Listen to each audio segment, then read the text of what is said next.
I'm about to produce a song from scratch in 99 minutes. You don't want to miss what's about to come because I have so many cool tips packed in this video. Let's get started. I have this vocal I want to mess with.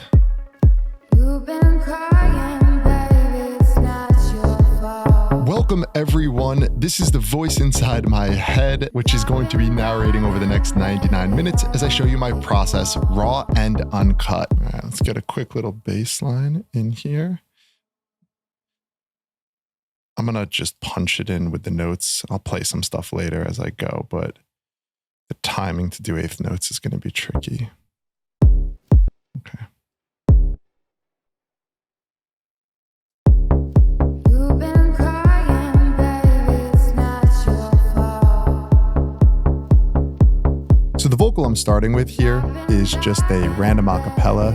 It's a song that my wife listens to, and I go through her Spotify playlist because she listens to completely different music than me. So heard it, liked it, wanted to work with it.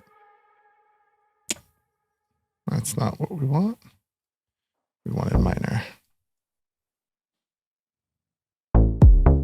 You've been crying, baby, it's not your fault. As far as my creative process goes, you're going to see I like to really focus on the song first. I'm not going to be like mixing crazy in the beginning. I try and make things sound great with good writing and good sound selection. And that's really what I'm looking to do now. Get some instruments in here, but still make it sound fantastic. All right, cool. Let's just get some loops in here. You've been crying, baby, it's not your fault.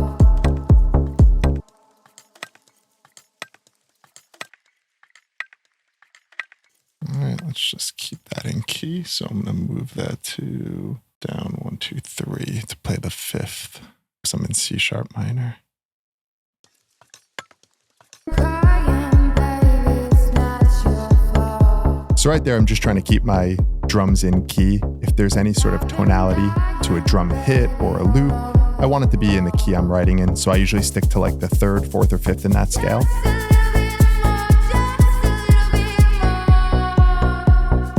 You can enjoy my dance moves too. The hips don't lie. Shakira said it best.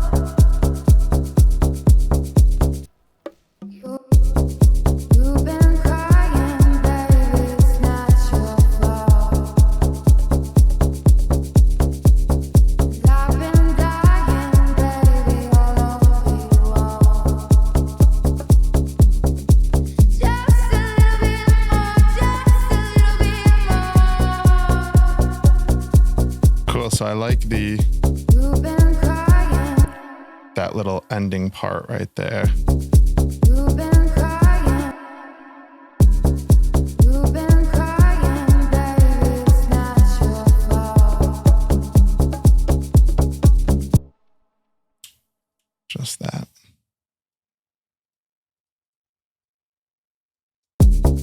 You've been crying, baby, it's not your fault. Let's see what the fuck. Crying, baby, it's not your fault.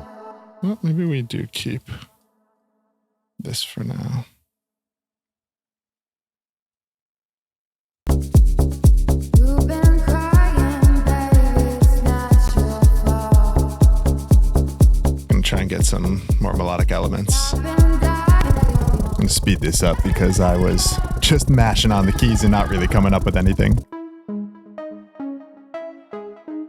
There we go. Just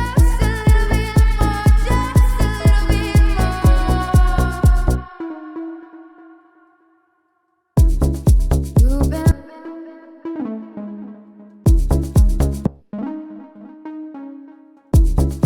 You've been. You've been crying, baby, it's not your fault. I've been dying, baby, all over you all. It's a cool little layer. Adding a bit of groove too. Trying to let the vocal do most of the work at this point still.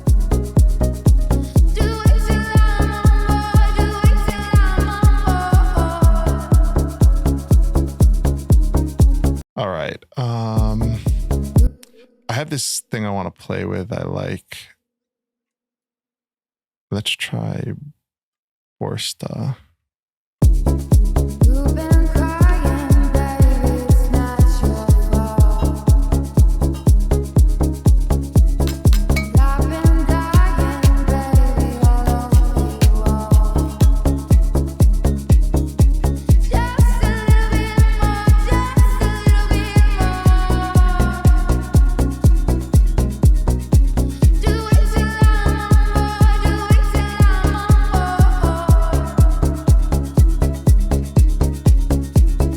You've been crying, baby, it's not your fault. I've been dying, baby, all over you all. Just a little bit more, just a little bit more. Do it till I'm It's kind of cool. on, do it till Yeah, take it easy there, buddy. You're gonna hurt your back. You've been crying, baby, it's not your fault. I really like this plugin though, Forsta. You've been saying that correctly. Adds a lot of cool tonal percussion, a lot of preset grooves and things in there. So now I'm just trying to dress it up a little bit more from a sound design perspective. And I try stuff like that delay didn't work. That's why I turned it off. All right. Where are we at? You've been crying, baby, it's not your fault. You know, I'm just going to get this to audio. And let's see what we can cut up with this.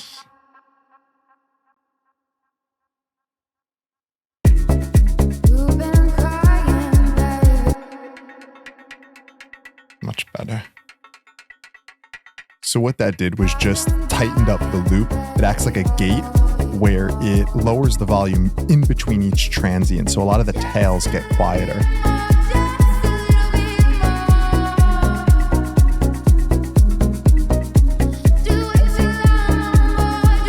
I do have some sends and returns with reverbs and delays.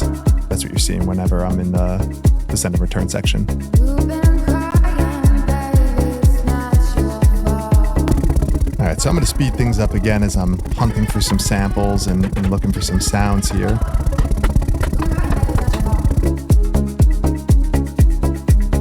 been dying, baby, all over you all.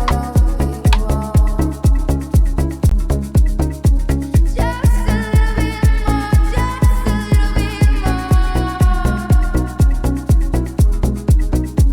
Do it till I'm on board. So I'm just trying to get the core little beat here. You know, kick, hat, clap, shakers, that kind of stuff. Crying, baby, it's not your fault. I've been dying, baby, all over you all. Just a little bit more, just a little bit more. Reverb always helps. Do it till I'm on board, do it till I'm on board. Doing this by ear, I'm always going to try and change the pitch and see if I can change a clap, a wood block, a hi-hat, and just see if one of the different pitches sounds better. It's not that it's necessarily in key or out of key. I'm really just using my ear. Always worth a try though. Just a little bit more, just a little bit more. Do it till I'm on board, do it till You'll see me constantly do this. I have a rack with all different kicks in it, and I'm always trying different kicks because I'm never going to assume the one I start my track with is going to work in the end. Like 99% of the time it doesn't. So I'm always trying different kicks while it's playing. I've been dying, baby, all over you all. Want to make sure that starts at the right point.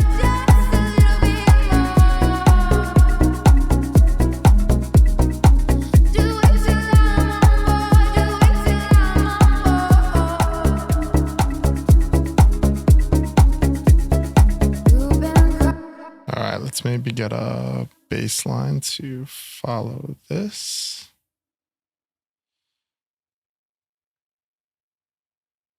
And sometimes I will make my bass lines from scratch. Sometimes I just use a preset. Both work. Both are fine. You've been crying, baby, it's not your fault. I'm gonna use Serum. I've been dying, baby, all over you all.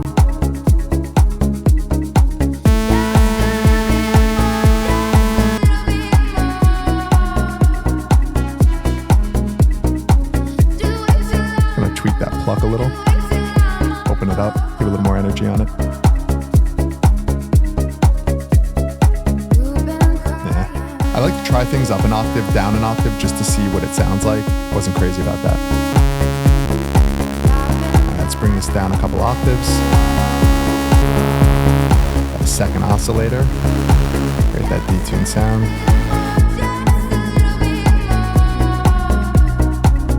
Got a nice little bass pad here.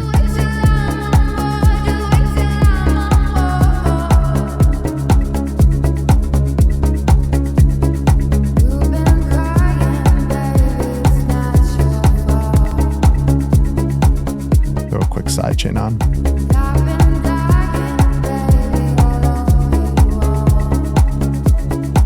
I'm gonna use my actual kick as the audio trigger. That's what I did there.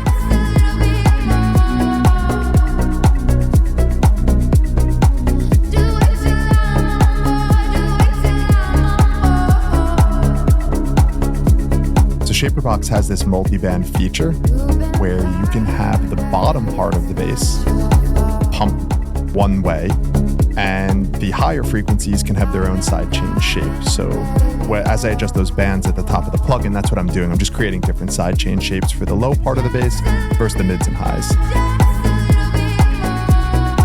Really cool plugin though.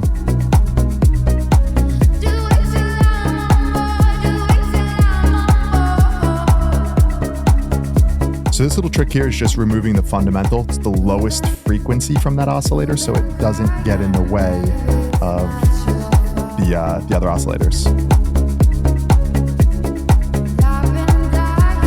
I think that's Sherry, that's my dog. But I think I've made that point in other videos. So if you want to go watch every single video on our YouTube channel, you'll eventually come across it. All right, there's a nice little bass pad though. It's kind of tucked in there. Zack likes it. Chicken neck. That bob.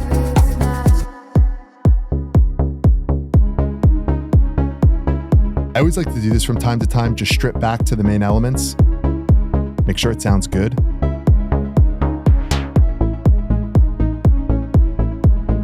Kind of reset the mix.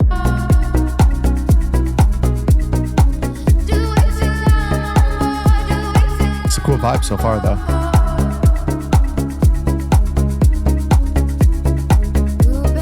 You should go check the original of this song. It sounds nothing like this. Like some indie bedroom pop song.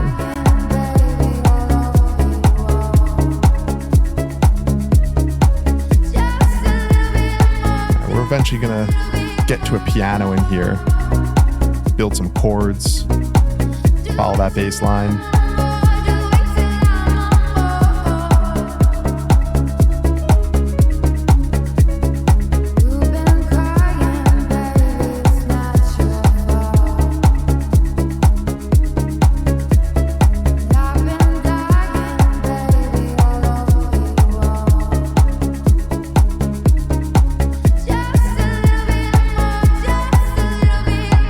So we're about 15 minutes in.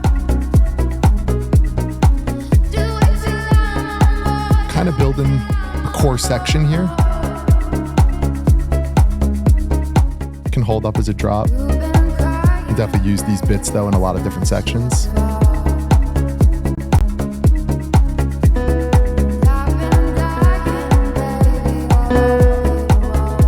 Just tossing a compressor on the piano to bring it out, the sustain.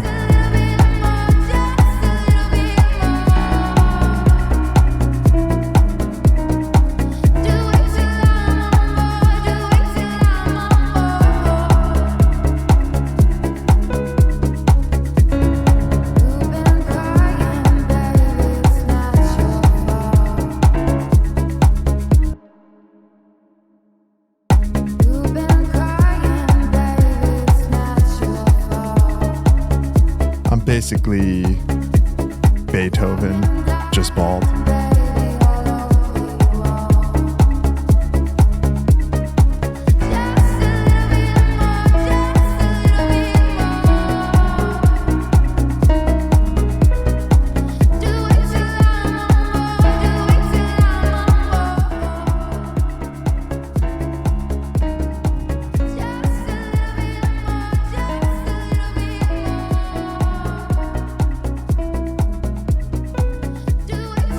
So I'm just hunting for notes here. Kind of hearing it in my head.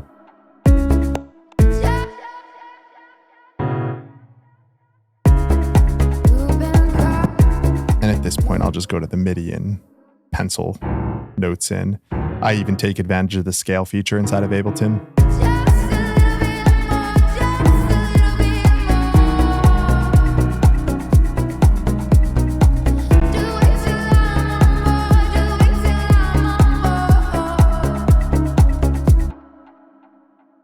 Want to mess with the ending of this?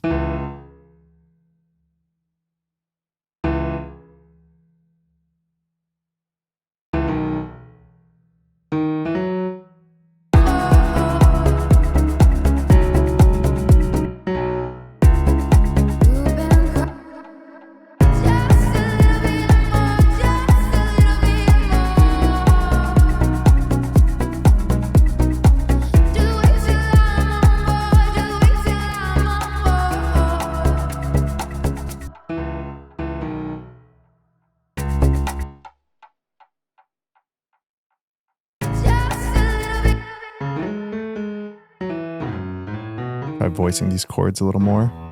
So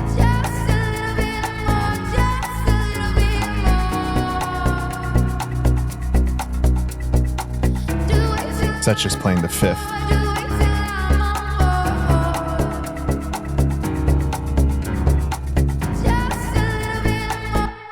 Turn down the velocity so it's not as loud. Kind of pick which notes you want to be louder. Affects the sound of the chord.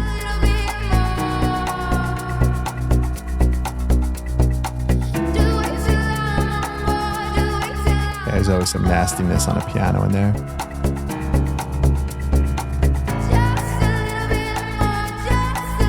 Gonna just do that same variation at the end there on my bass layers as well.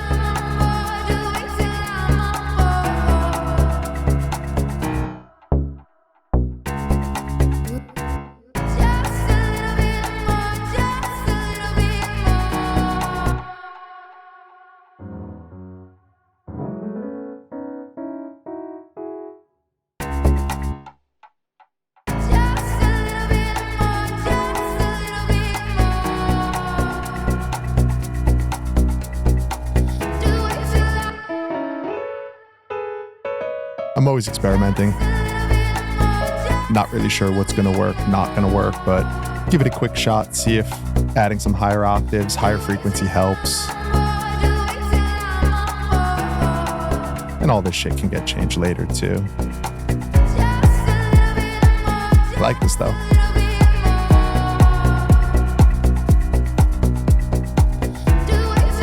So I'm trying to build like the busier parts here because I could always strip back and have less layers playing at any time, just kick and bass or something like that.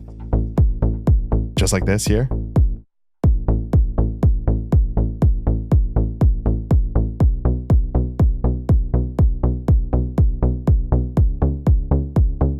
Something about the shape though.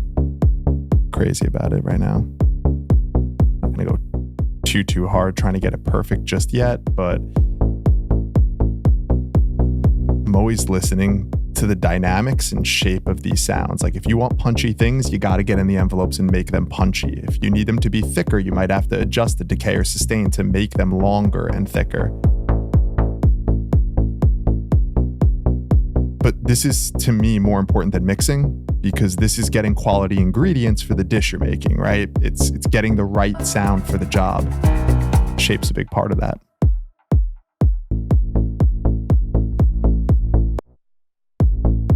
So again, just kind of building bottom up, making sure my core elements are working together. If these can't work well together, the whole song is flawed, essentially. You'll see every now and then I always kind of bring it back to the core elements.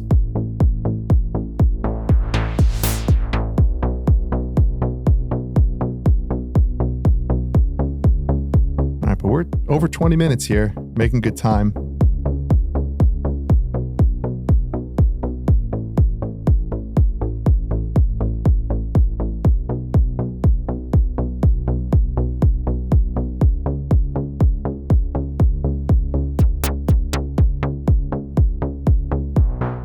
Something about this bass just isn't doing it for me. Spoiler alert. This baby's gonna get changed later on. It didn't make the cut. And it came out way better when I make that change coming up here.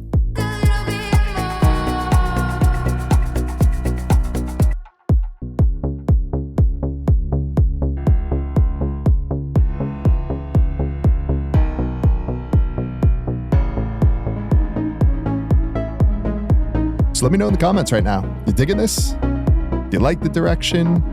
Would you have done something different than me? Drop a comment, let me know.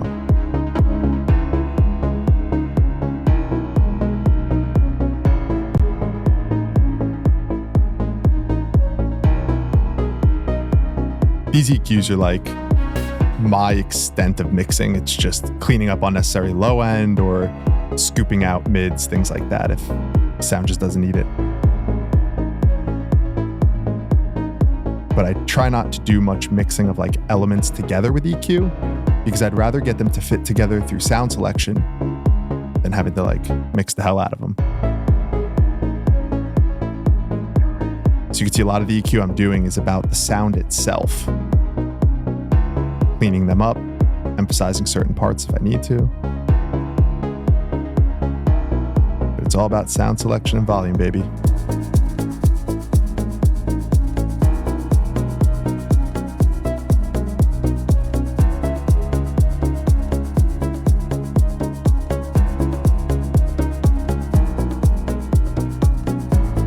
These are really wide. I'm gonna try and bring them in. You could do that easily with the split stereo pan mode. Just right click that button there. You can control the left and right ear independently. So I brought them both in towards the middle.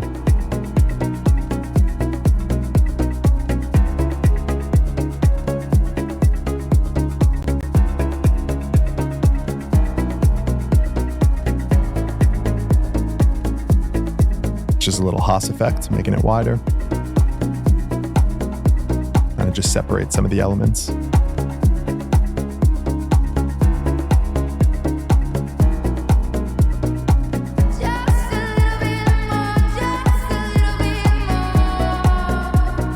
So taking the advice of the vocal, I think I do need just a little bit more here. I'm thinking another synth layer. And for this, because the vocal's really doing most of the work, I'm probably just gonna go another rhythmical layer here.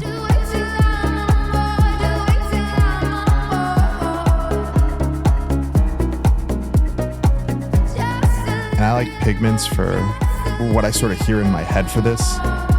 Each synth has such a distinct sound.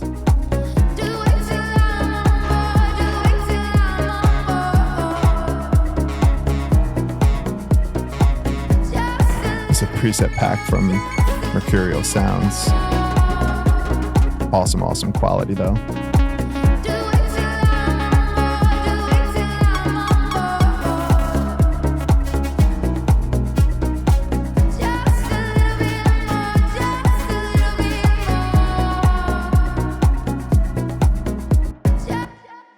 Pencil this in.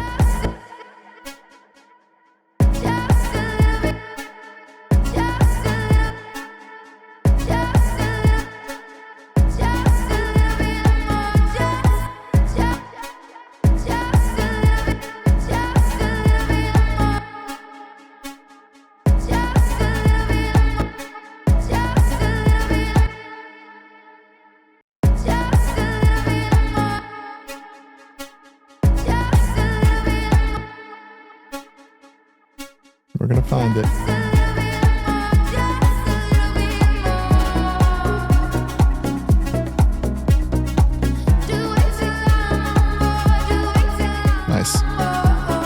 And I do all this just by ear, kind of what grooves, what fits with the other rhythms, and looking for that correct syncopation between them.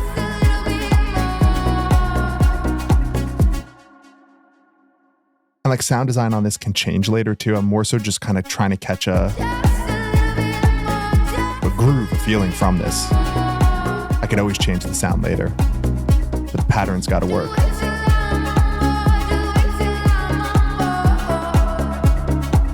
And again, this is just like my creative process of focusing on the writing first, because if you have good writing, good core grooves, it's so much easier to find sounds to perform them because the writing is good.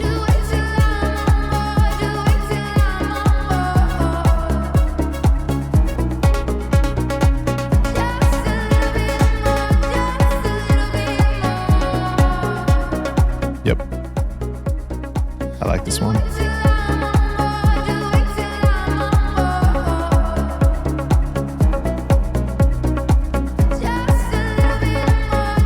Yeah, this preset has a cool macro that rolls the sound. You'll see I'm going to use that later. Uses an LFO to do it.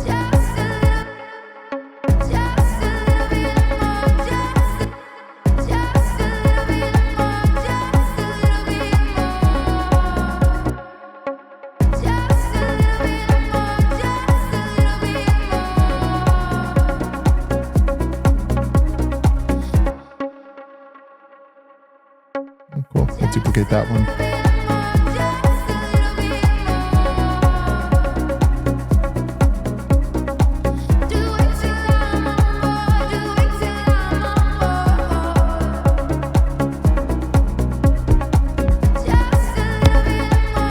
All right, I'm gonna get a couple more kicks into my rack here. Audition a few more. As I was saying earlier, I never want to assume the first kick I started with is the correct kick. It almost always is not that kick. What are the odds? I randomly pick the best one in the beginning. And I like this technique because I could listen in real time.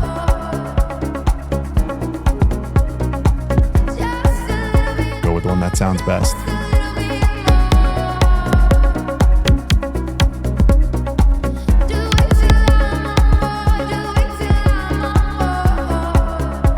And the ones I like, I just mute out. That's what that one muted below is, so I don't forget which one. I do like to take a look at what it's doing down low.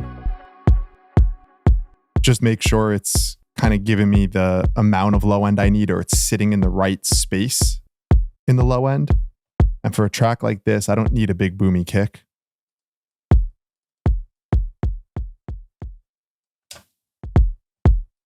I'm also hearing like a cool kick and tom pattern out of this, bump, ba bump, bump, bump, ba bump kind of thing. So I'm going to do it with the kick and literally have the kick sort of play off itself, but change the velocity on those little in-between hits.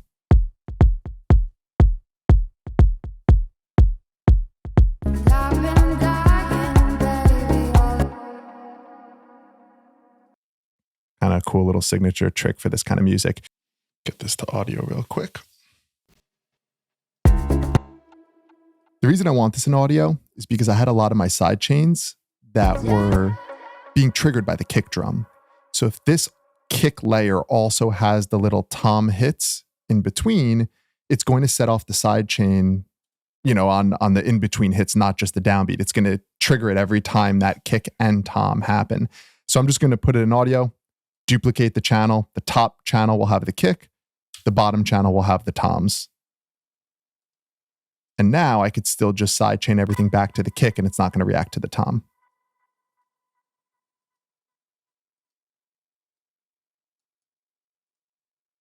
All right, we got those two. I just want them on separate channels so that the side chains that are triggered to the kick don't also react to the tom I just created. Oh, thanks, Zack. I just told them that. All right. I kind of have an idea of what this can be. Just get a quick little balance.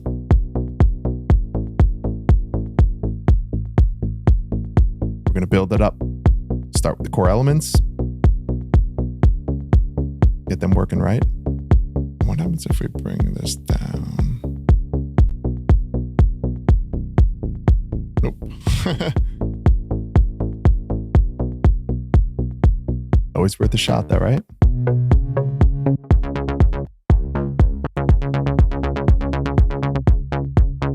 See, something about this bass wasn't working for me originally with the shape. Tried to fix it before, never really got it. Gonna try this one.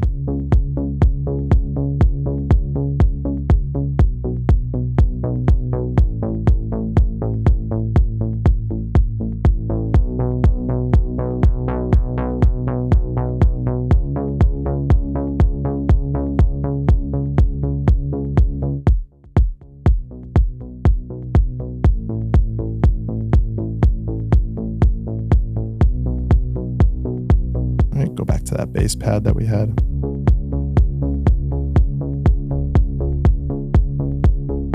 You can see things sound a little different now. It's a new 8th note bass, so this sustained one doesn't exactly sound the same. Let's remove that bottom fundamental again. And that's just so that oscillator A is not getting in the way of the sub-oscillator.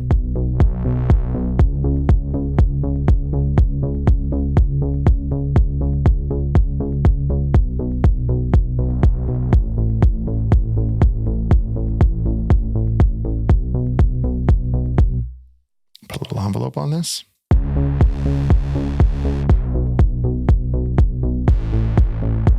You can see this is just going to shape the bass. Create some dynamic shape to it so it's not just sustained. Sort of starts open and then closes a little bit. You could always do more or less on this. This is a flavor thing.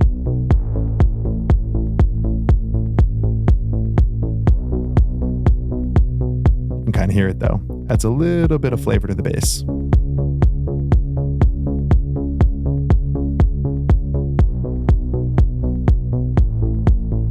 Just mixing my levels here.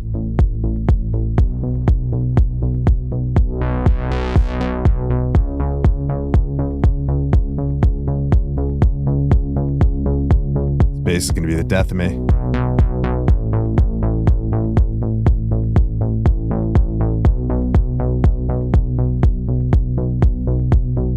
Now that I am the voice inside my head, I want to tell myself, like, dude, move on. We could do it later, like, focus on some other shit.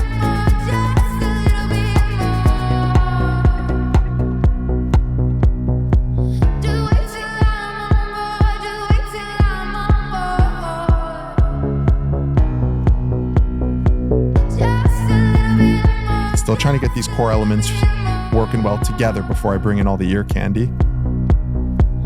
Gotta have a strong foundation. So you can see I'm not trying to add a lot of shit. I want to get my core components first. This is the meat and bones of the song. It's not about getting 100 layers in right now. Less is more, especially when you have quality. It's going to be nice to mess with later. Kind of thinking about the automations I can do. That cutoff.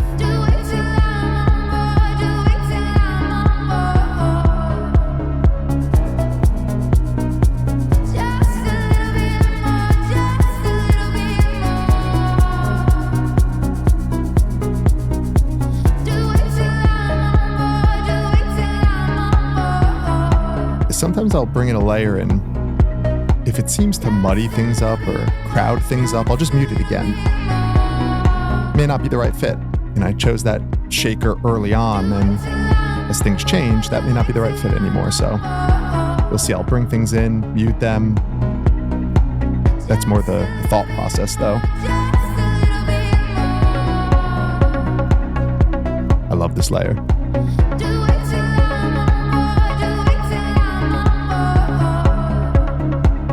Try some different octaves.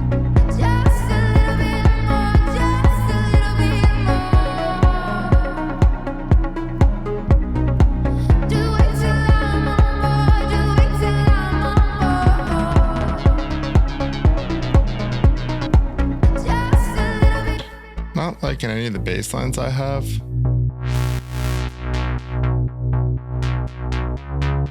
We know that, Zack. Tell us something new.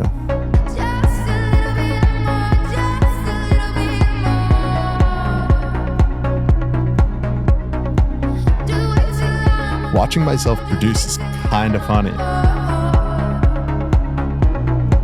I feel like I'm moving 1,000 miles an hour when I'm doing it. And like, you know, now I look at it, I've been spending a lot of time on that bass. Note taken for future self. I mean, we're coming up on 40 minutes here. There's still a really good amount. I mean, we're working quick overall.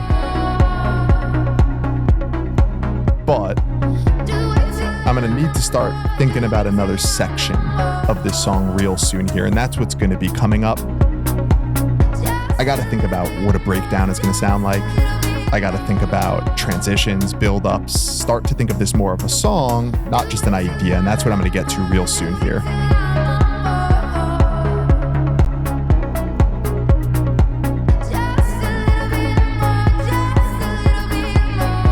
going to mess with the hi-hat here. That little move I did in the utility plugin, if you choose the left or right channel, it'll take a stereo sound and only play the left channel in mono or only play the right channel in mono. And sometimes that's better than hitting the mono button because there's no phase cancellation when you do it this way. So usually if the hat is sort of favoring one sound left or right, I'll just choose the one that it's favoring. So if it's favoring the right ear, I would choose the right channel. If it's favoring the left ear, I would choose the left channel. And it'll put it in mono, but it's clean. I'm gonna audition a couple more loops here.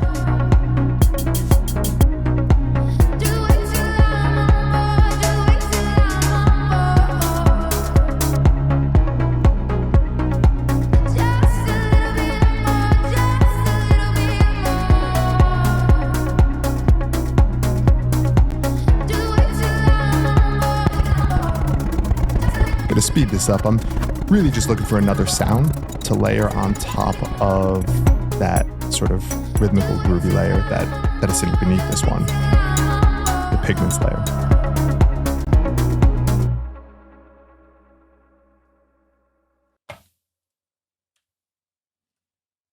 So I want to be able to drop the audio sample into a sampler and then play the same MIDI.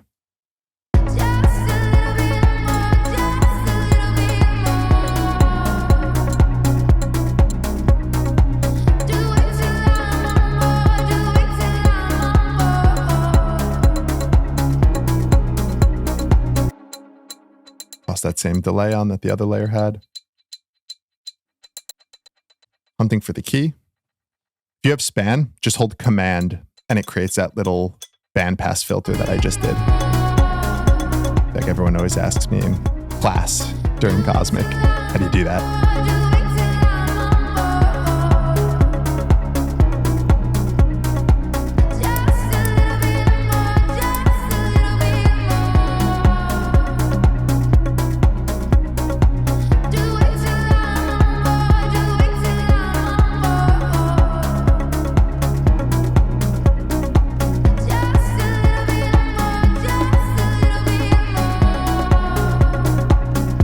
I like these pieces here.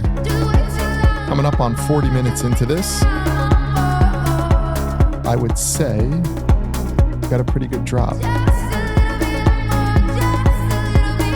Can tighten this up again using that same trick I did earlier. Just make sure you're in beats mode in order to be able to do that.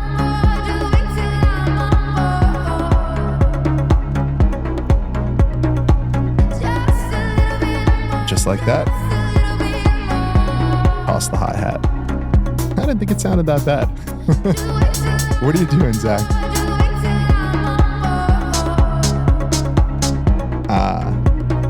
That's why.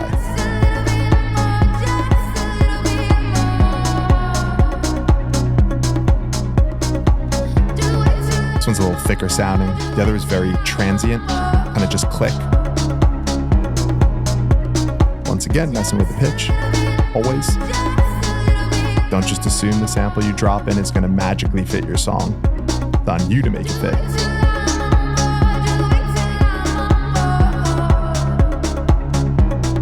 A lot of these cymbals have that whistling frequency up there. Tame it.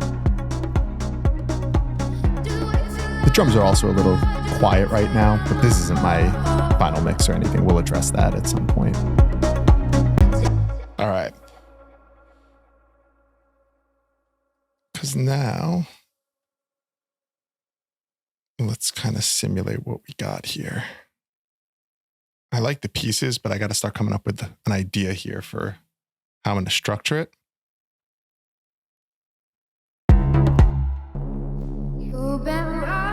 All right, here we go. Time to start thinking about the arrangement. And this is important. You don't want to get stuck in that 8-bar loop for too long because a song changes over time. There's no change in an 8-bar loop. So I'm just trying to create that other section, that other feeling, the other part of my story.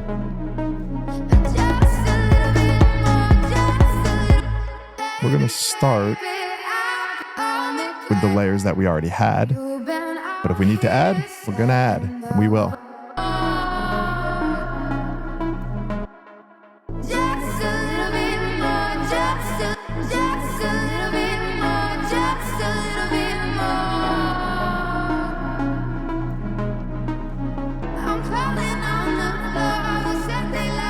It's cool.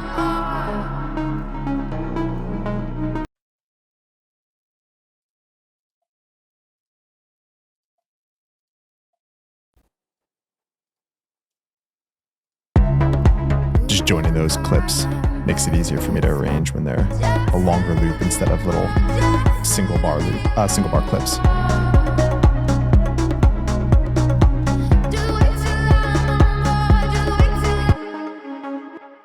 All right, so I like this, what we got going, but I think I need a different sound here. I might need to bump it up too because the octave just has so much shit going on in the lows and low mids.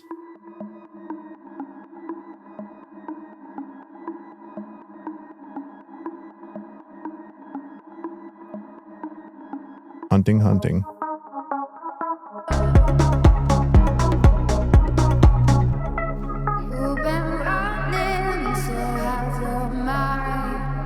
It's cool.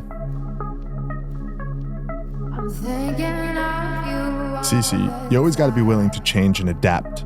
As you add more pieces to your song, what you started with may not be the right fit anymore.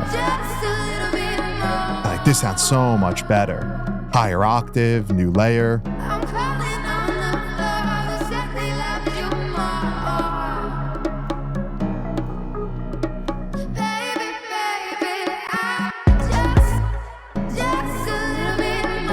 So I'm gonna add a little saturator on here. Yep. Beef them up. More of a sound design thing. You could use it to really bring out like the tails, which has a lot of the tonality. So saturation, compression can do this really well.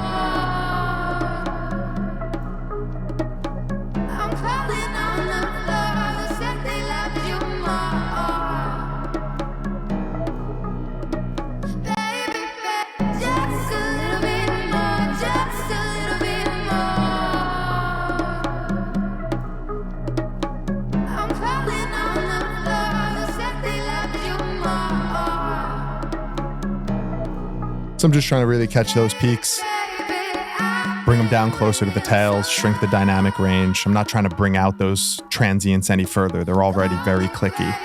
That's why I have a fast attack. You slow that attack down, you're going to bring out the transient. I don't need to.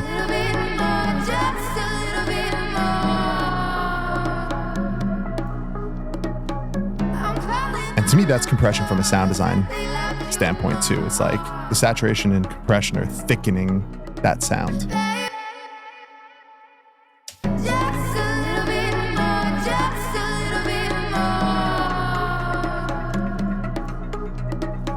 All right, let's go to pad.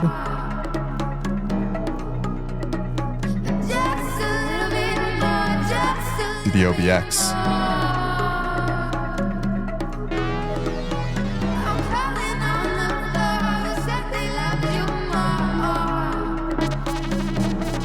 I always find this synth will immediately make us sound like Blade Runner.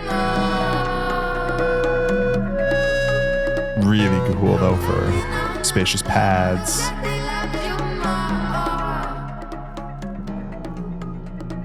Some cool bass patches in here too.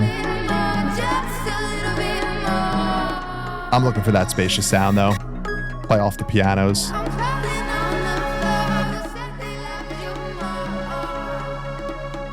There it is, Blade Runner, right?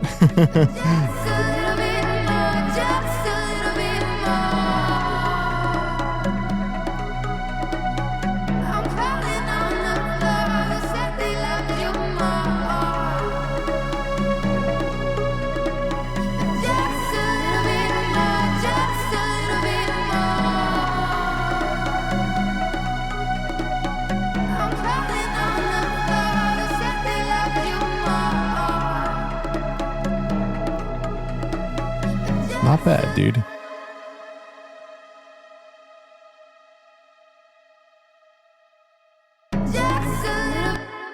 Let's see what we had there. I have no fucking piano skills. I just kind of mash and go with what sounds good. Kind of know what notes to play, but yeah, I think we all caught on to that, Zach. I'm not that bad though, right?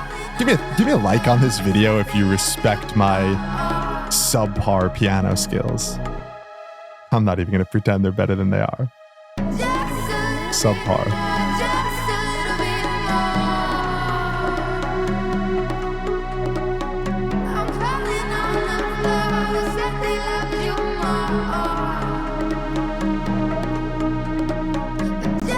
Dropping a reverb here. Big fan of this one, Black Hole. Do some really cool stuff with it too. I'm just using the basic default patch on this, which sounds amazing. I'm also dropping the reverb on the sound so that it is kind of blending the dry and wet signals. I want this to be as washed as possible. Let's see, it's kind of tucked away in the back of the mix. That's the goal. Reverb helps with that. Volume as well. It's got to be quieter to sit in the back of the mix. And also removing some of the high end, which I did with that brightness knob inside the synth. So I combined all three.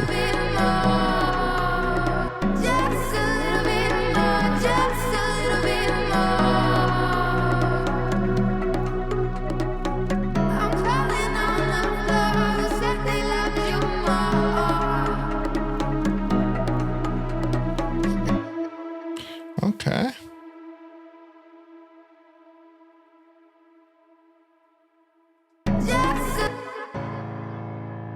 What we are going to do, just keep the root down there.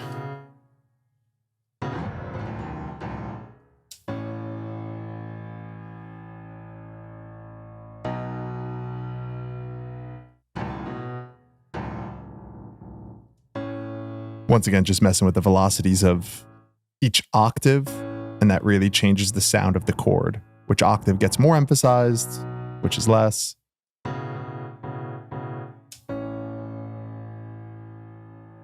Like this can help with a muddy piano. If your lower octaves are too loud, that's why it's muddy.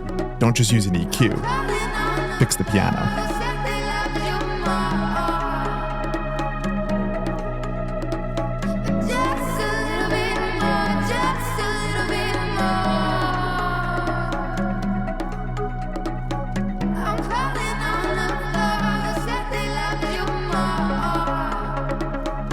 Yep.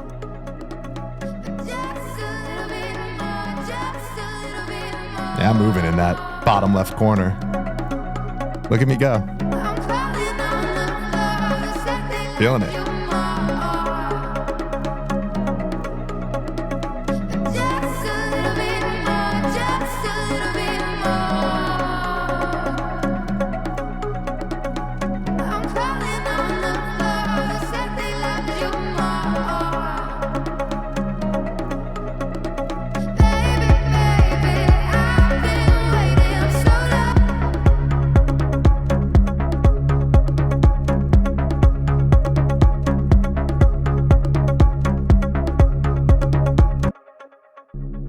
I think you could hear it too. There's something here. The way those two sections kind of go back and forth works. Just adjusting the side chain there. Pump was a little off.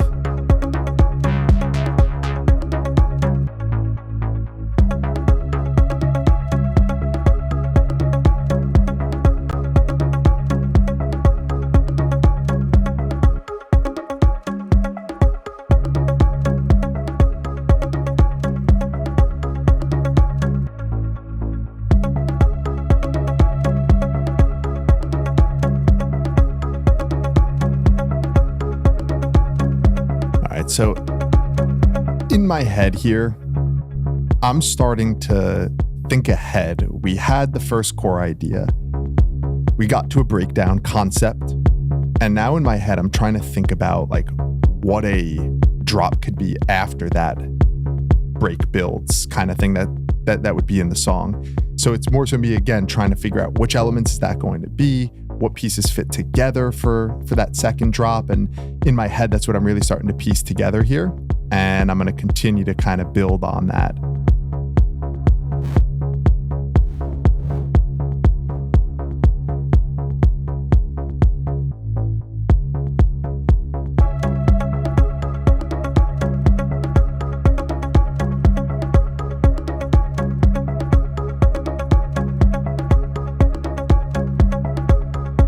This is solid. Like, this is just looping, but it works. Let's see, take a layer out, it still works. Right, without that one melodic layer, this still works. That's cool. Gives me a section in the song where I don't need to have everything always playing. So I'm auditioning little combinations here. And in my head now, that's going to factor into the arrangement. Do I need to give you everything at once?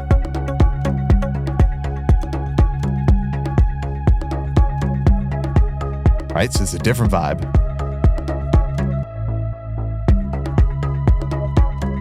So I got the pieces of the puzzle scattered on the table.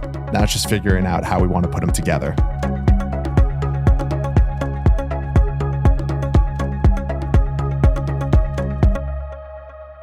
I really don't like bass I have right here. So what I'm going to do is I'm just going to mute it and let's just try something completely different. See if I can come up with something quick. And then I want to start to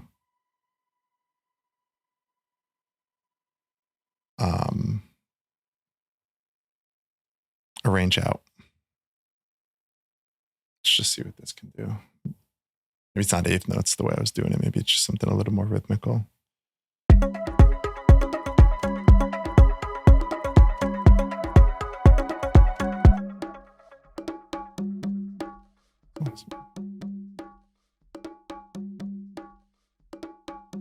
All right, classic scatterbrain here. Was about to work on the bass, and these toms sucked me right in. All right, so let's just get these have to change.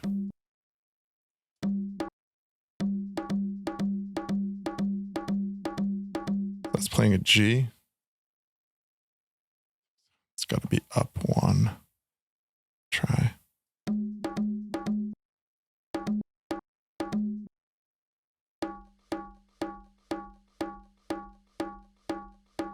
That's in. This one too.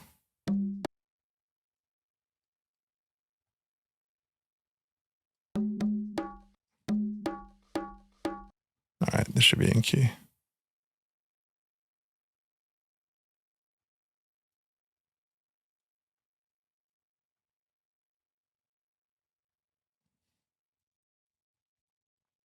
Just pitching the notes so that they're in the C sharp minor scale that I'm working in. Otherwise, they're not going to be in key.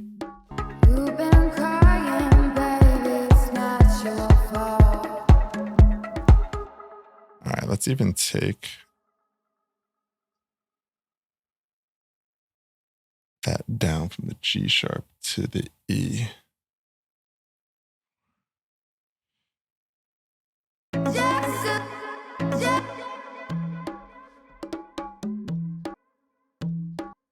Let's see if we even go to...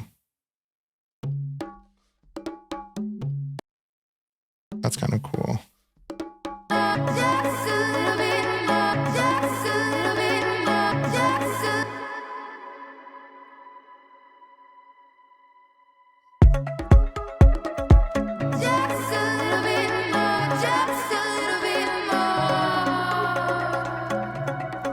Getting your drums in key always makes a massive, massive difference.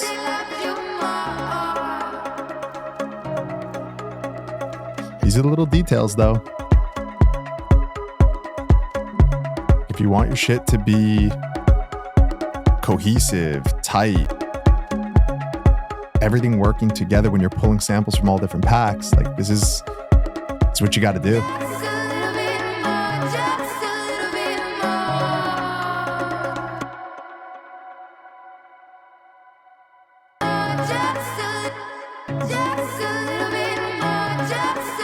And you could always be messing with the different notes. Like it doesn't always have to play the root. Like I said earlier, you could do roots, thirds, fourths, fifths, beyond. But I'm staying in the scale.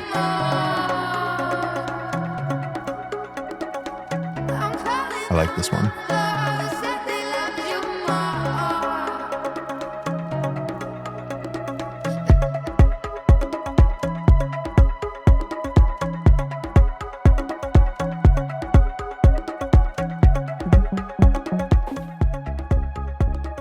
Get something rhythmical in here.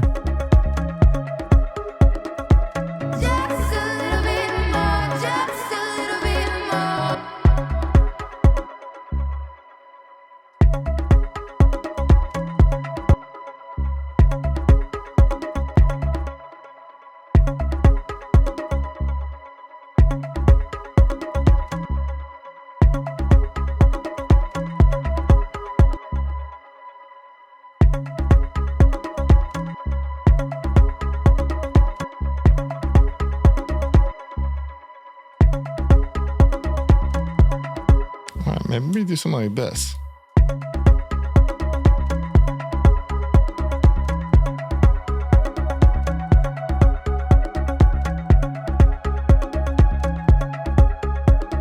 I like this so much better than the eighth notes.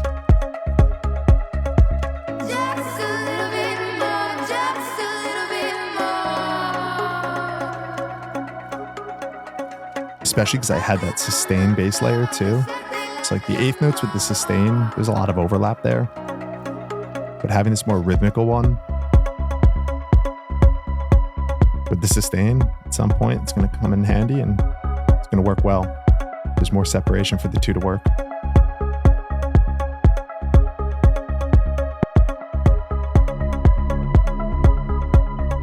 See?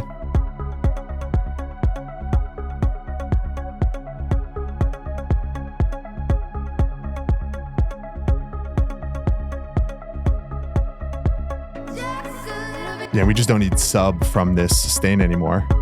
The other bass is going to provide the sub. Turn that off in the oscillator. So you can see below in the EQ, kind of sitting like 80, 90 hertz and above. Let my other bass do more work if I need to down low, or I can bring in a dedicated sub.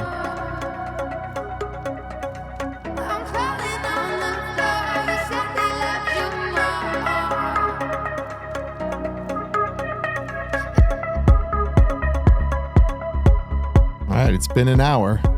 We got a lot here though.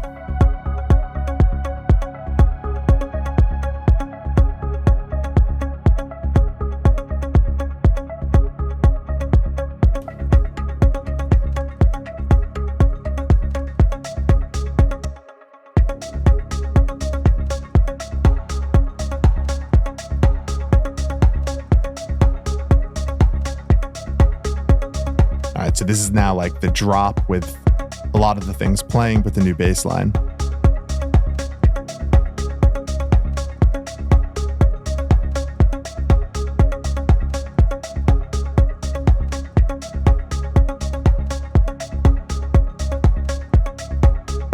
I like this. In fact, I could even go back to an eighth note bass for a breakdown if I wanted. But like on the drops, having this rhythmical kind of pattern works better.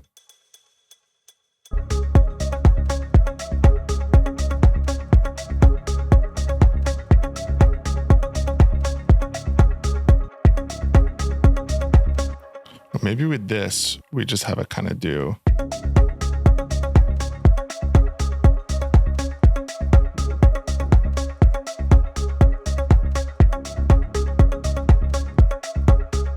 We'll let the release though really go out.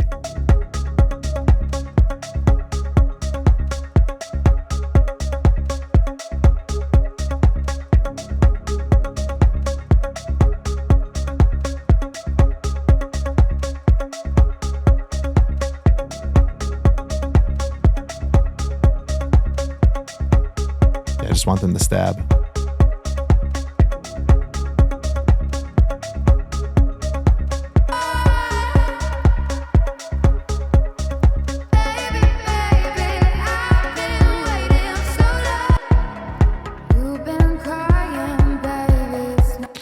Okay. I kind of like.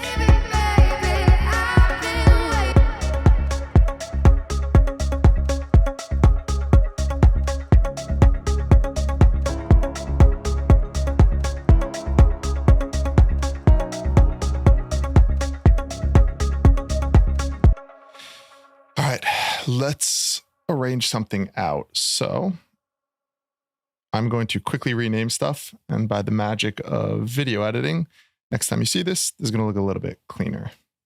Okay, so we are back, and I'm just going to take all of this shit. Let's just move it out the way. Okay, let's take this, and let's just copy, paste, copy, paste, copy, paste.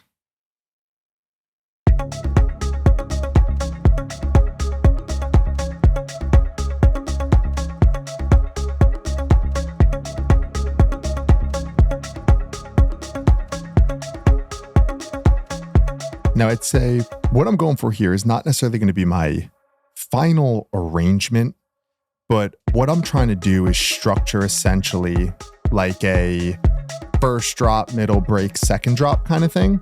And then I would bring in a reference track most likely and just align my parts and make sure it's correct. But this is me kind of building on finding the right pieces. What pieces work together for what parts. I like my writing, but now it's sort of turning that writing into a song with different sections.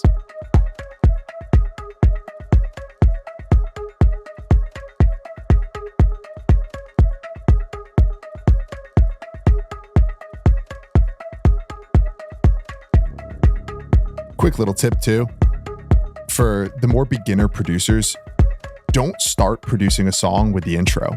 Like, notice I came up with the components of the song. Now I'm going to go to an intro and arrange it.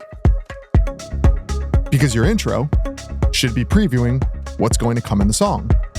You don't have that when you start the project. So what is your intro previewing? You have no idea. You'd rather come up with the song, make the song, and then use those elements for the intro. You make your intro first, you're forcing yourself to use the elements that worked for your intro, but potentially won't work for your song. So don't worry about that. Always focus on the song first, the middle parts. Your verse, your chorus, your breaks, your drops. Then with those pieces, we can easily structure out a song, and it makes sense. We now get to preview what's coming in the middle.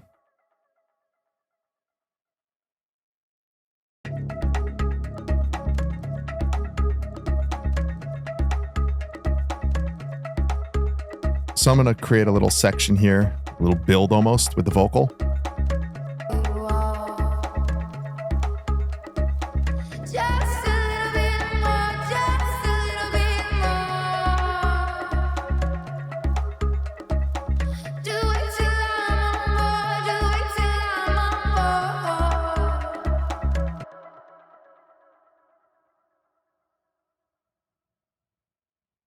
Create that little silent gap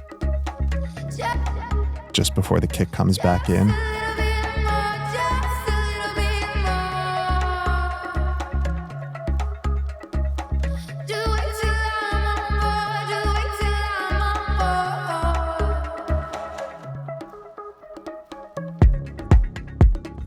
All right, see where we're going with this.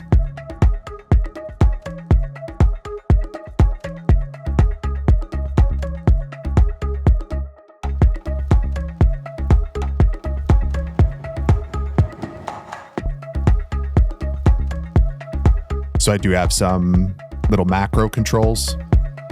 You'll hear me doing effects from time to time. You've been crying, baby. I have a little controller and there's some like DJM delay, reverb type things mapped to one knob. I've done the smile map to another knob. And that just allows me to do some automation. Yeah, it's that little thing right there. It's cool. 16 knobs. You could push them, you could twist them. You can map everything. It's nice though when you want to perform sort of while you're writing, while you're working. Ooh. See my body twist when I turn that knob? True DJ. I always laugh when you watch those DJ videos and they're touching the knobs like they're 1,000 degrees. They're hot. They can't touch them for more than a split second.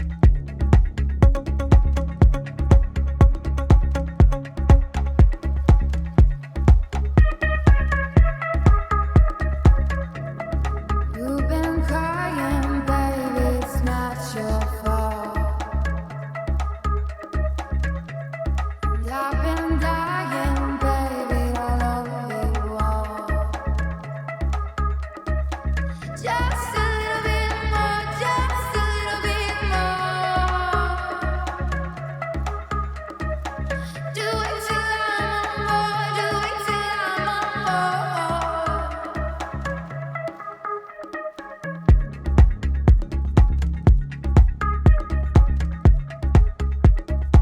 Yeah, so that knob has the filter for the lead.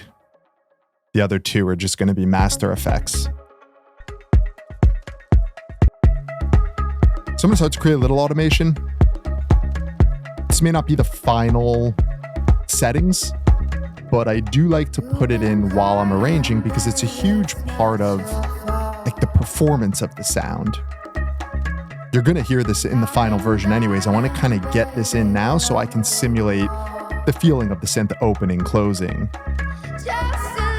So I'm just having a basic low pass filter open in this section. It gets bigger and bigger, creates more tension.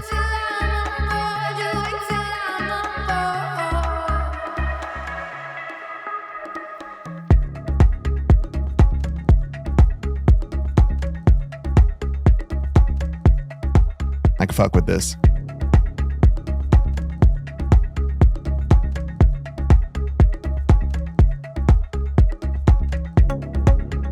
Ho-ho!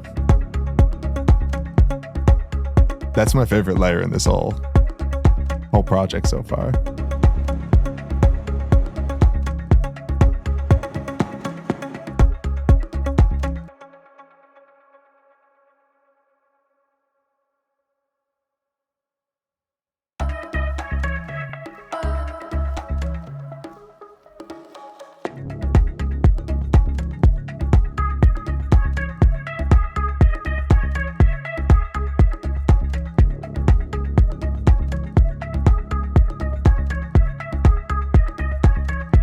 It's creating a little bit of dynamic up and down with that lead, so it's not just playing straight and flat through the section. The more your sounds change, the more interesting they are, even if it's subtle.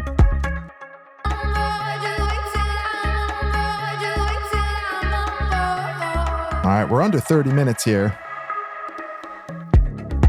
Better hurry up. Ran out of time here.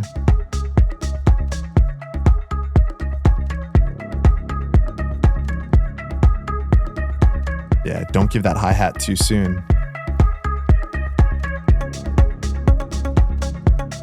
All right, 8 bars in now. Hats come in, that other layer comes in. Keeps the arrangement more interesting. If I show you everything I have right away, well, there's nothing left for you. You know all my elements.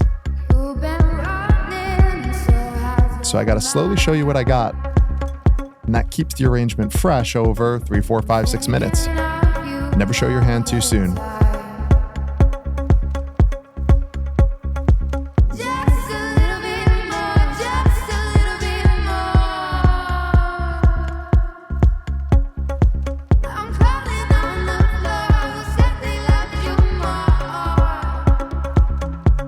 like this, like when the vocal comes in, get a little more minimal with the drums.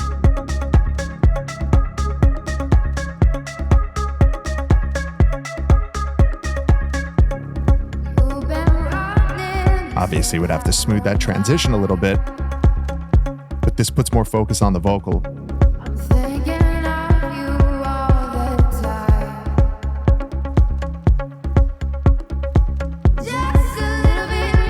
Yeah, let's hit the progression here. Good move. I'm proud of myself. I'm sitting here watching this in real time, and I like what I'm feeling here. I see myself doing. I don't remember what I did.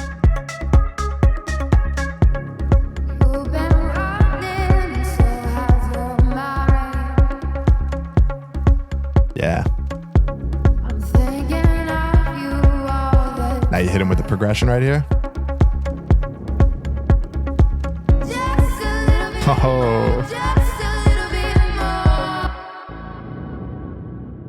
That feels so good though.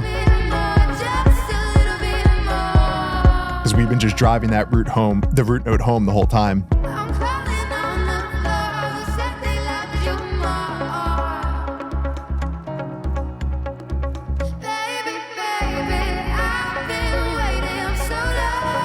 Yep. Strip things back, let the music do the talking here. Gonna need to beef this up though.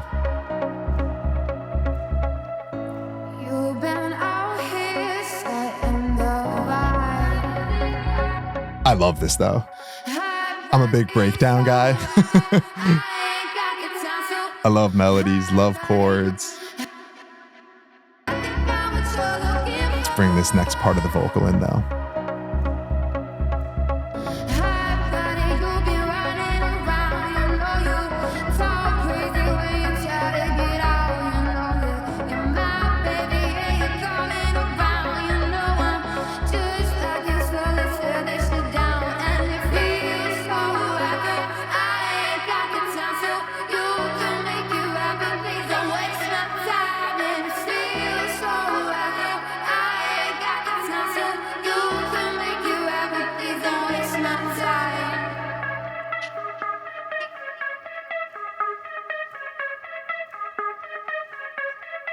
I'm liking this though. The formula is almost backwards from what I think a lot of times we think we need to do. It's like build up. You got to keep adding. I'm trying to create tension before my final drop the opposite way. I'm subtracting every 8 bars, but it's still creating a layer of tension.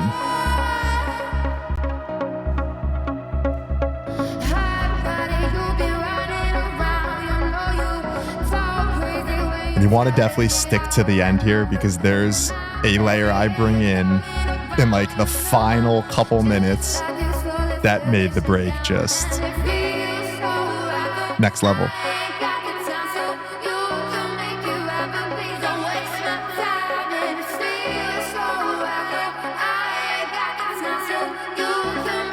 Drop the bass out there, thin it out, and now we're going to move to a build up.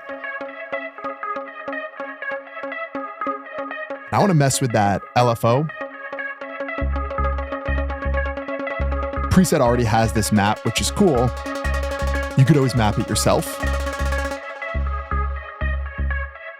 You can map an LFO to the filter.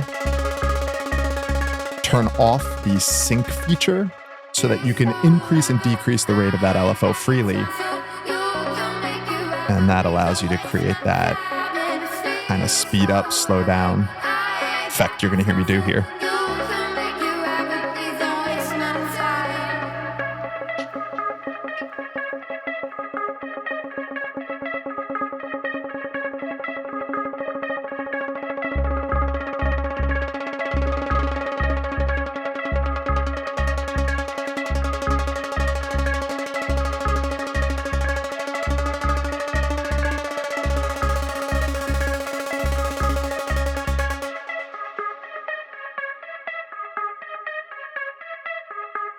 All right, there was definitely something there. I'm gonna have to get that automation correct. But the concept is going to be really cool because that's the same sound that then is going to transition into the drop. Yep. That one right there. So you can almost picture it, right? Speeds up, slows down, and then goes right into the pattern that it's going to play on the drop. You could see the wheels are turning hard in my head right there.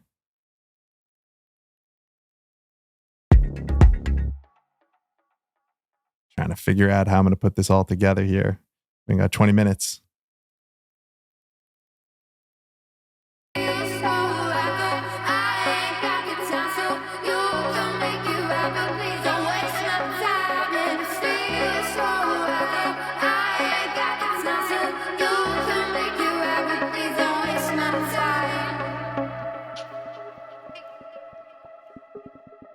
And I could dress that little transition up with a sweep.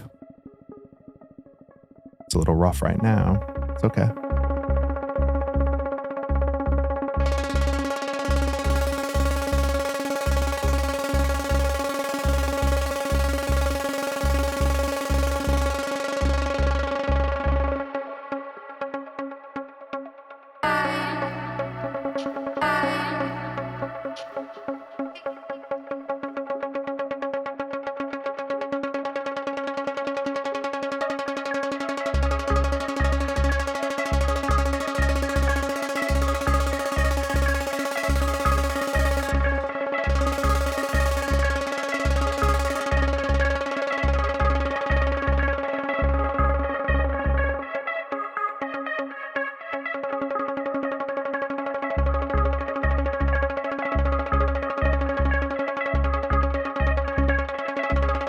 Just messing with things here.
I mean, I hear it in my head. There's something here. Obviously, it's getting the correct automation, adding some more effects and things, but I like it as a transition.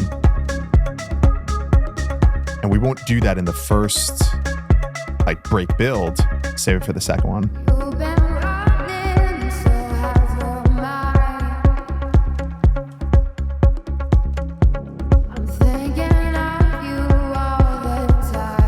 I extracted this vocal using some AI software. Get a lot of weird artifacts in between there.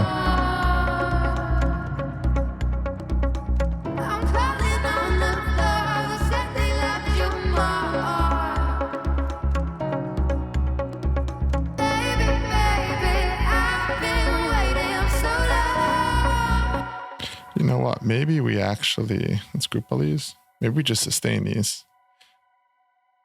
Cancel. Makes sense.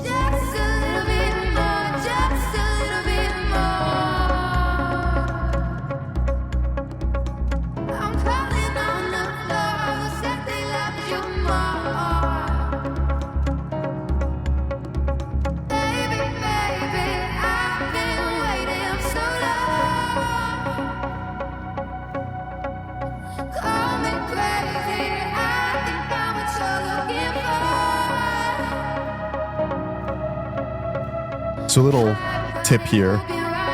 Sometimes it's cool to have the break contrast the drop. So the drop has the rhythmical bass line. For the break though, I'm gonna go more sustained, longer, create a different feeling between the two sections. And it's not even just the bass, it's all the drums that are on the drop. They're not in the break here, so it's a completely different pacing. That helps though in the songwriting arrangement aspect of things, thinking about that. Contrast is everything.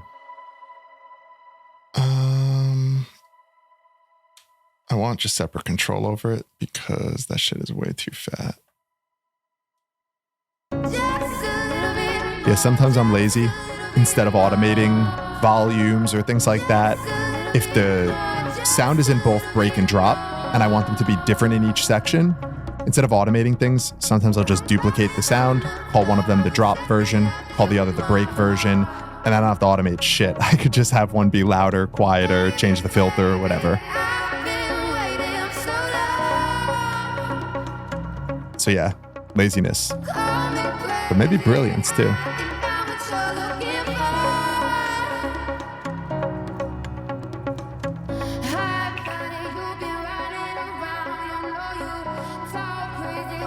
I've been trying to take that sip of water for a while here and I haven't done it. You see that? I've reached for it like 3 times.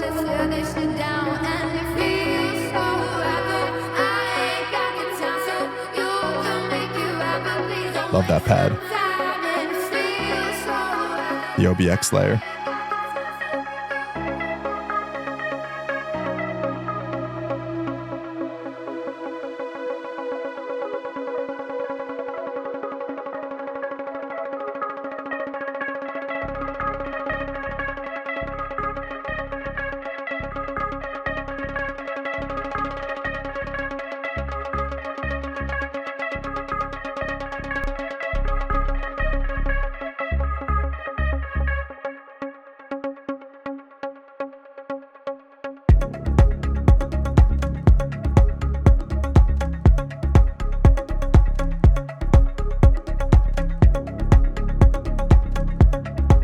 So here I was just messing with where the bass was sitting. In the build, you might have heard I pitched it down. Kind of sounded like a fart. So I had to bump it back up. Did not sound good down there. I could add a sub later if I need to. Saw waves can kind of sound nasty if you pitch them too low. I need to go a little bit further with the chords, with the pads and the break. Just add more musicality. The one sound isn't enough. So I'm going to go with Repro here. It's another synth by Yuhi. Same people that make Diva, Hive. I like this one though for pads, synth strings. Got some cool basses too. I believe it's the Prophet 5 that it's modeled after, synthwise. A lot of companies make it.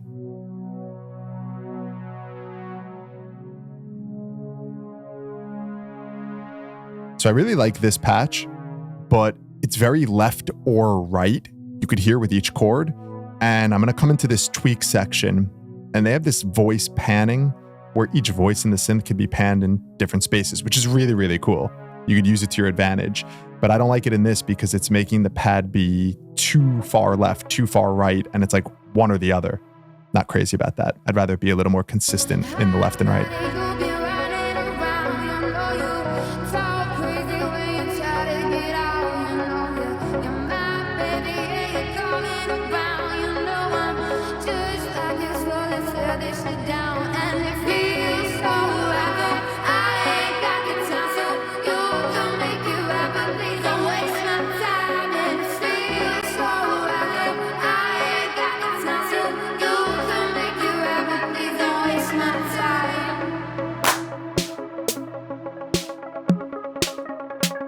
All right, let's go look for a snare drum here.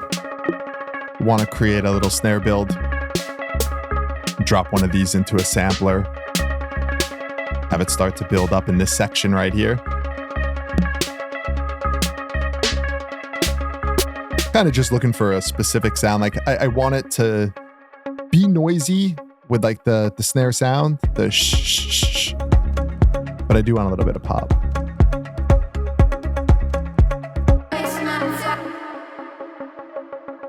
And I could always get in there and adjust the envelope of the snare too.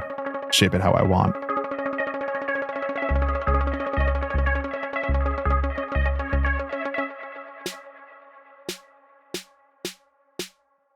See how that has a bit of pop, but it also has the noise on it? Yeah.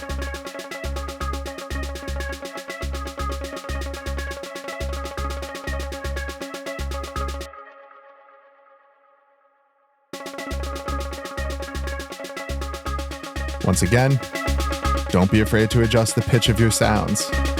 I'm not actually, gonna look at a specific key with a snare drum like this. That's not so tonal, but I can, if I'd like, just pitch it up, pitch it down.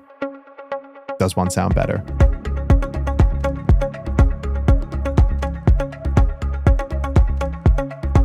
Have that fade in. Feel like I can layer these little bass stabs too as the track goes on. Feel like a subtle horn, really filtered down. I got some ideas of what I could do down the road.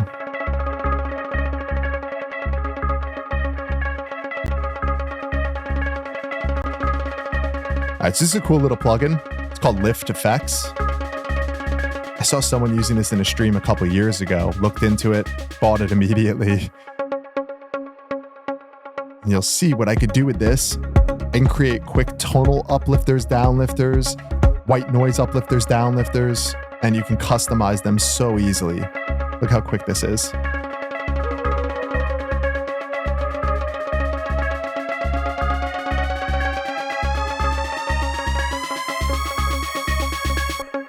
Yep. Throw a big reverb on this. And let's see what that sounds like.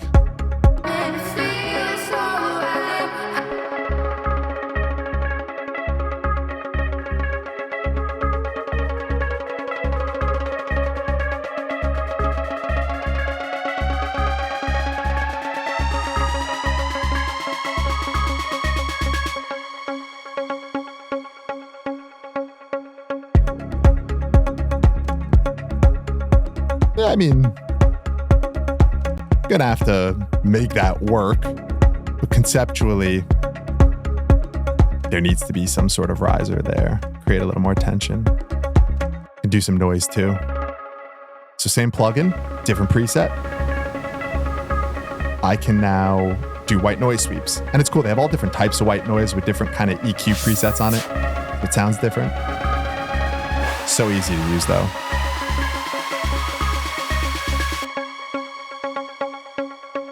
That to tail a little longer.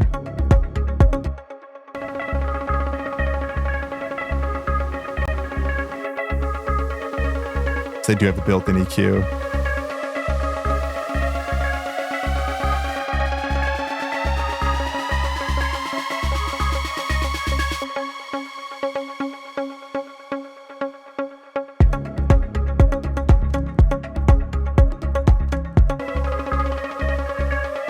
All right, 10 minutes to go.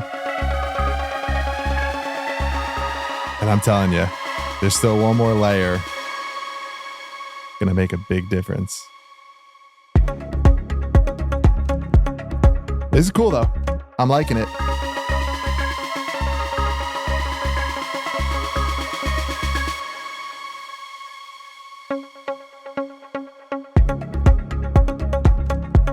Yeah, for 90 minutes, got a lot here.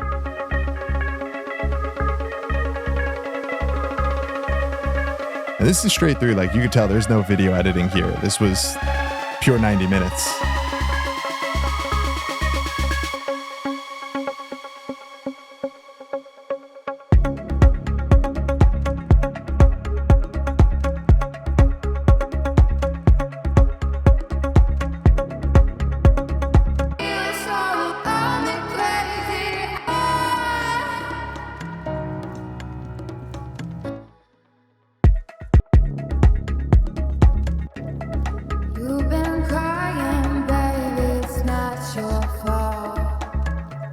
We could bring some of those elements into the first build-up.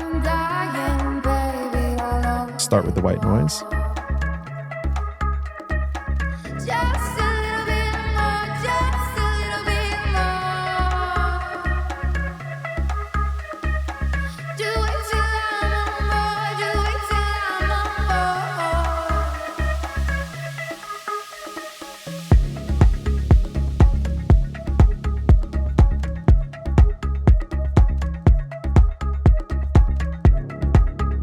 I mean, this sounds pretty fucking cool with no mix.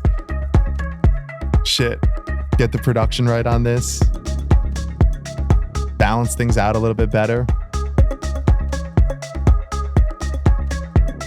I like this. There's some potential. I think this is something I will try and finish up. Because with 7 minutes here, I don't know if I'm going to do the world's quickest mix and master. We'll do some more mixing videos in the future.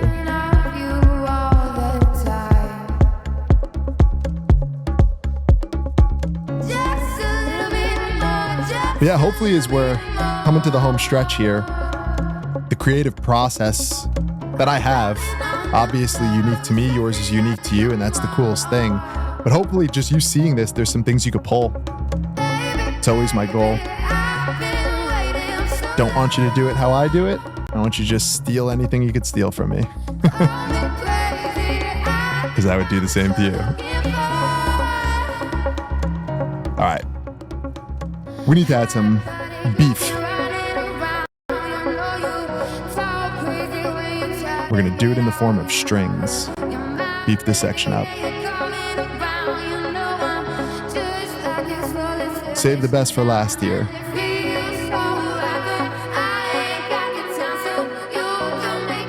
Because this moment of the song, as we're right before the build-up, right before the final drop, I want to create as much feeling as possible. And I feel like the current version is close, but not quite there. So adding this extra layer should make a difference.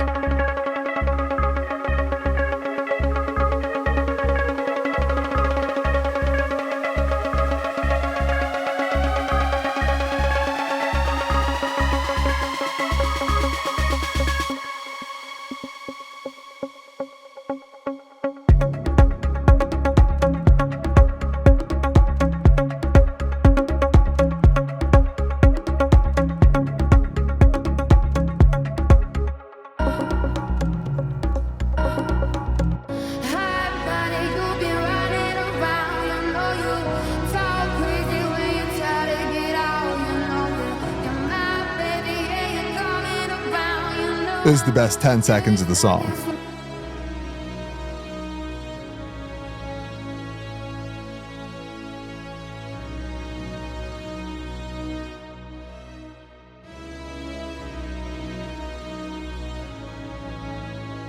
I normally like to try and make, if it's like a 16-bar loop, the second half, the back 8 bars, can I change the voicing and create a different feeling? It's all experimental, but it just creates an added layer of tension right before that build-up comes. So I'll experiment with things. Sometimes it works, sometimes it doesn't, but I would like to hear that melody sort of climb in those back 8 bars.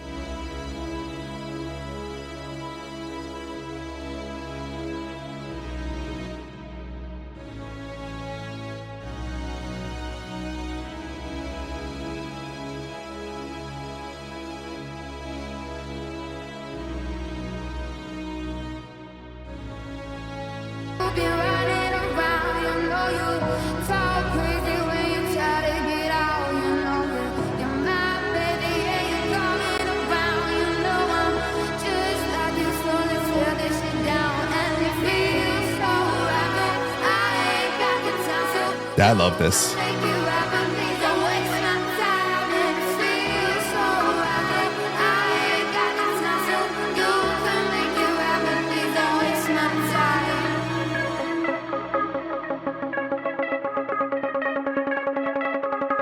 Even that transition is starting to feel good already.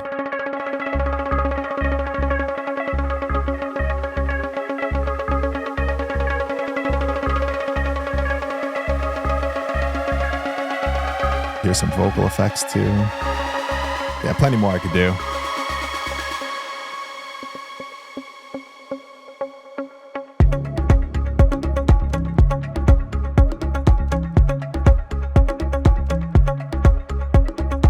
I like it.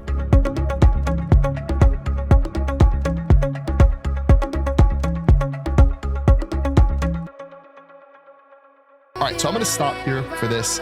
It's not a full song, but I like it. I definitely like it. There's something here. Please let me know if you like this, because in the future, I will definitely do more of them.